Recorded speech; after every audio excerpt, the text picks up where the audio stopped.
Good morning. How are you today? Today's August the 24th, and I moved the podcast from 8 o'clock to 9 o'clock because I'm finding it very difficult to get it done at 8 o'clock. So today's topic in our journey to Mars is scientists find oceans of water on Mars. It's just too deep to tap. So So today we'll be talking. This is Berkeley research, and we're going to talk about scientists find oceans of water on Mars just too deep to tap. It was by an article written by Robert Sanders on August the 12th, 2024. And as you can see, the polar caps on here have ice. I'm not sure if that's carbon dioxide ice or water ice or both. So anyway, in the upper northern part of the hemisphere, kind of biased to the left there, uh, they purport to believe that if the uh, oceans of water were available and on the surface, that it would cover the upper third uh, left side of Mars, maybe some on the bottom, and dispersed throughout the planet Mars.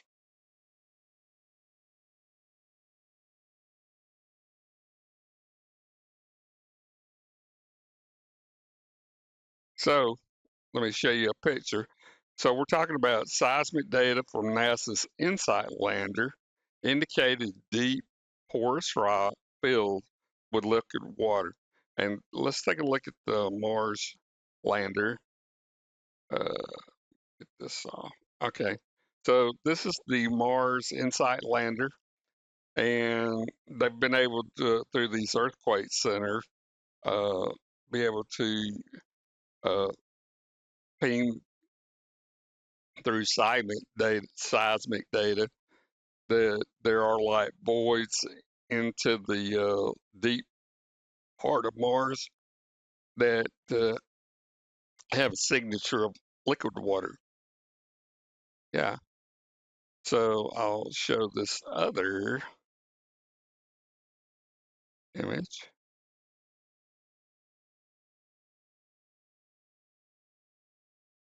So here's another picture of it. So here's the InSight lander.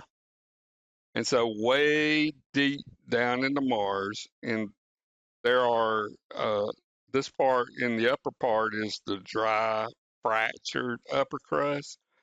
Probably no water, very little water here. But as you go further deep down into Mars, you'll see water saturated, fractured in the mid crust, which is about 11.5 to 20 kilometers depth. So we would have to have a drilling mechanism to be able to drill way down deep in there. And I don't think we have in our technology today to be able to drill that deep. Uh, so it'll remain to be seen if we can tap this water. But if we can, we should be able to hit water pockets to serve our water needs and probably have some surface water, assuming that the atmosphere is able to support water. So, and that remains to be seen. So before I go on to our reading, I wanted to kind of show you how we're going to get to Mars. So I wanted to show a video file on that so they can capture the whole thing. So this is how we're envisioning to get to Mars through the SpaceX rocket. This is called Starship. And by the way, they're going to be testing the fifth integrated flight test probably in a couple of weeks, hopefully.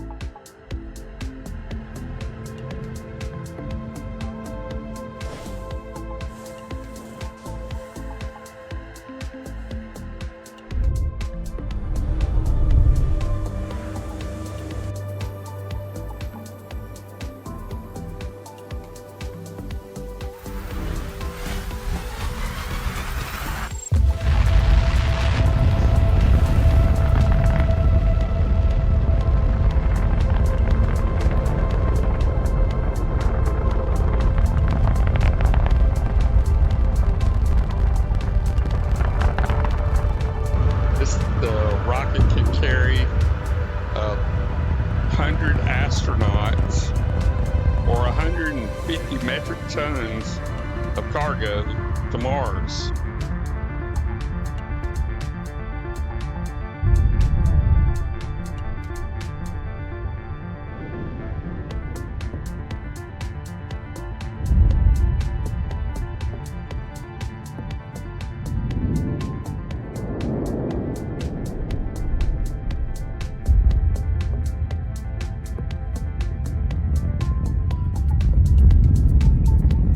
Remember, Elon Musk wants to create a city on Mars of 1 million people. So we're looking, what, 1,000 starships and 100 astronauts.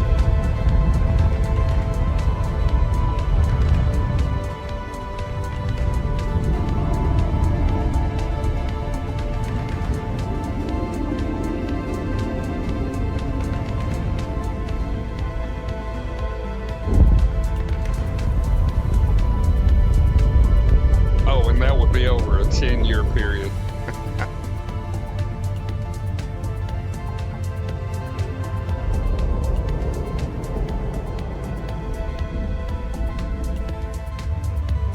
Well, actually, 20-year period, because they would be traveling every 2 years.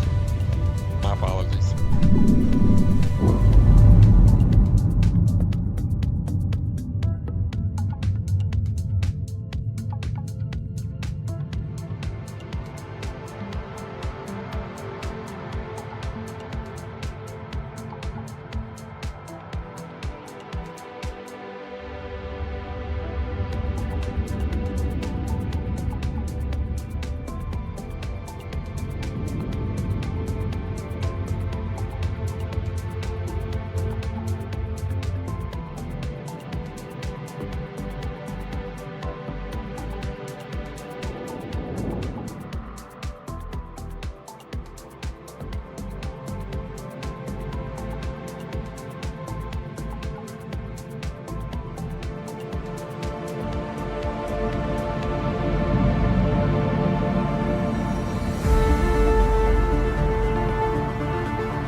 Now you can see the ocean in the northern hemisphere, kind of biased to the left side there. And this would be a notional idea of what the Mars lakes and oceans would look like. It's notional.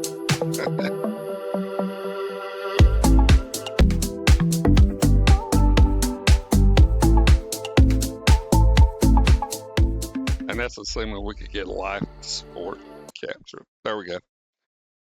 So again, I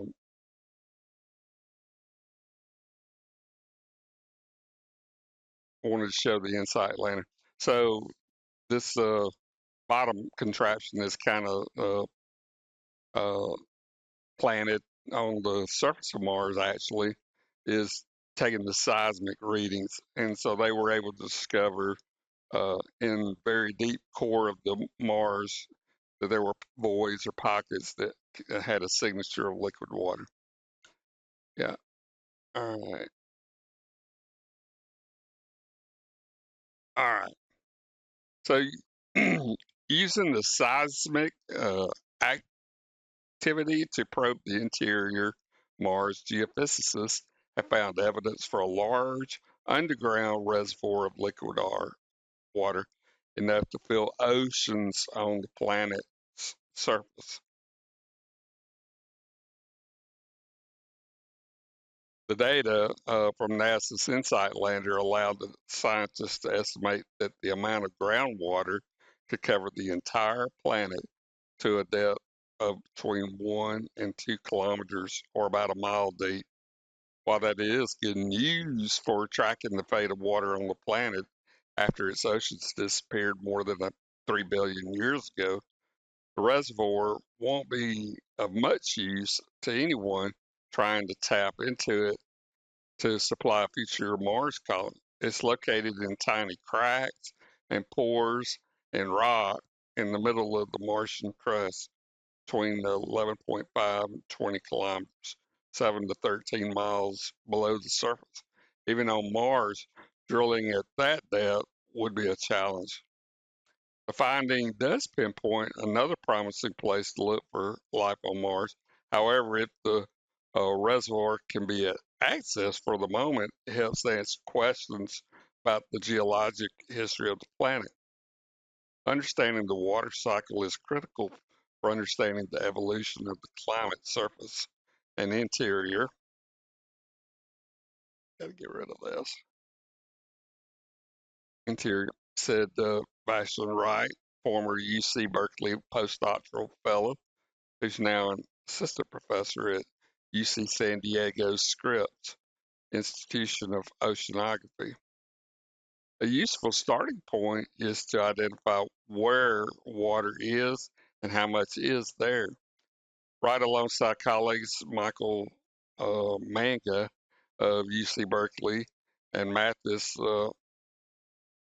Mortsfield of Scripps Oceanography, they detailed their analysis in a paper that'll appear this week in the journal Proceedings of the National Academy of Sciences. The scientists employed a mathematical model of rock physics identical to models used on Earth to map underground aquifers and oil fields to conclude that the seismic data from InSight are best explained by a deep layer of fractured igneous rock saturated with liquid water. Igneous rocks are cooled by hot magma, like the granite of the Sierra Nevada. Establishing that there is a big reservoir of liquid water provides some window into what the climate was like or could be like, said Manga, the UC Berkeley professor on Earth and planetary science. And the water is necessary for life as we know it. I don't see why the underground reservoir is not a habitable environment. It's certainly true on Earth. Deep mines host life. The bottom of the oceans host life. We haven't found any evidence for life on Mars, but at least we have identified a place that it should, in principle, be able to sustain life. Michael was Wright's postdoctoral advisor. Mortsfield was a former postdoctoral fellow at UC Berkeley's mathematics department and is now an associate professor of geophysics at Scripps Oceanography.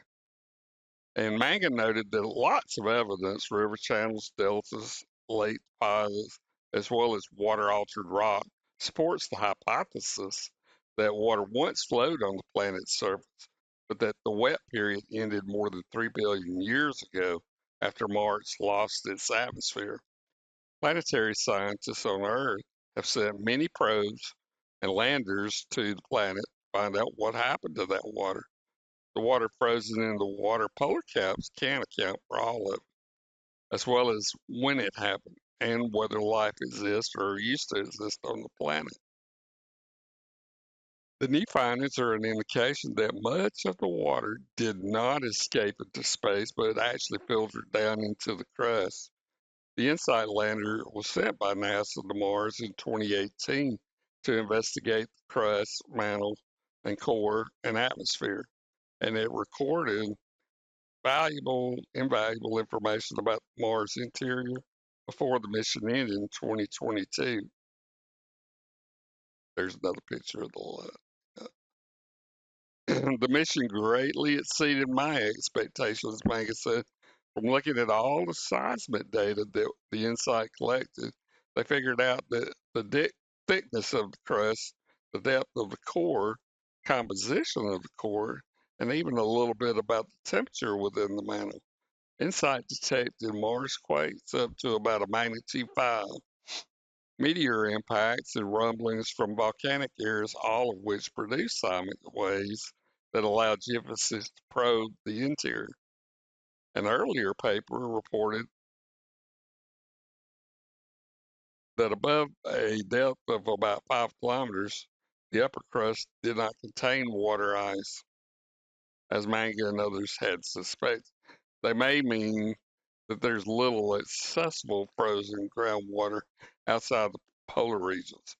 The new paper analyzed the deeper crust and concluded that the available data are best explained by a water saturated mid crust below InSight's location. Assuming that the crust is similar throughout the planet, the team argued, there should be more water in the mid-crust zone than the volumes proposed to have filled hypothesized ancient Martian oceans. Canada, the Canadian Institute for Advanced Research, Science Foundation, and the U.S. Office of Naval Research supported this work. So yeah, so and here's that picture again. So we would have to have drilling equipment that could go much deeper than what we have done on Earth, searching for oil or whatever. So we would have to be able to reach way down about 20 kilometers depth to get into 11 to 20 kilometers to get at this water table, and probably would have to use some kind of fracking uh, process also to pressurize the area to push it out, break it up and push it out. But there could be some pockets up here in the uh, upper crust, like say first 5 kilometers. So we should be able to tap water deposits there, and that should be enough, I would hope, to support human life for a while, for maybe a city. But it may take a while before we get there, because even at 5 kilometers, that's pretty deep. So, so what we learned today is that based on the InSight lander, its mission on Mars, which was to use, capture earthquake, seismic data, and other kinds of data, found very deep in Mars core area, mantle, uh, uh, uh, fractures of water that's contained in rock and pockets and voids and stuff that would be equivalent to fill Mars with oceans of water to about 1 or 2 miles deep, the whole planet. So that's just amazing. So this research again was brought by Berkeley Research, University of California, and this article was by Robert Sanders, who I give credit for, on August 12th, 2024. So I'll bring that to a close. This podcast. Uh, please uh, subscribe to the channel. You're feel free to make commentary, comments, and stuff.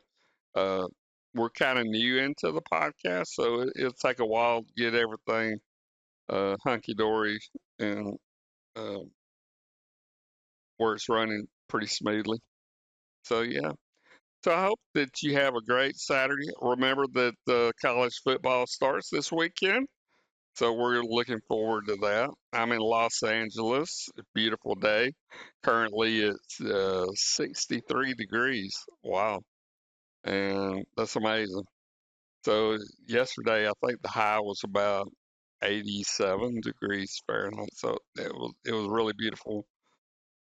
So I did some outside work for now. Remember where I'm at, in the high desert, it was had been like 115 degrees Fahrenheit, so much too hot. So I'll bring this episode 3 podcast to a close, and I hope you have a great Saturday. See you next week, my friends. Take care.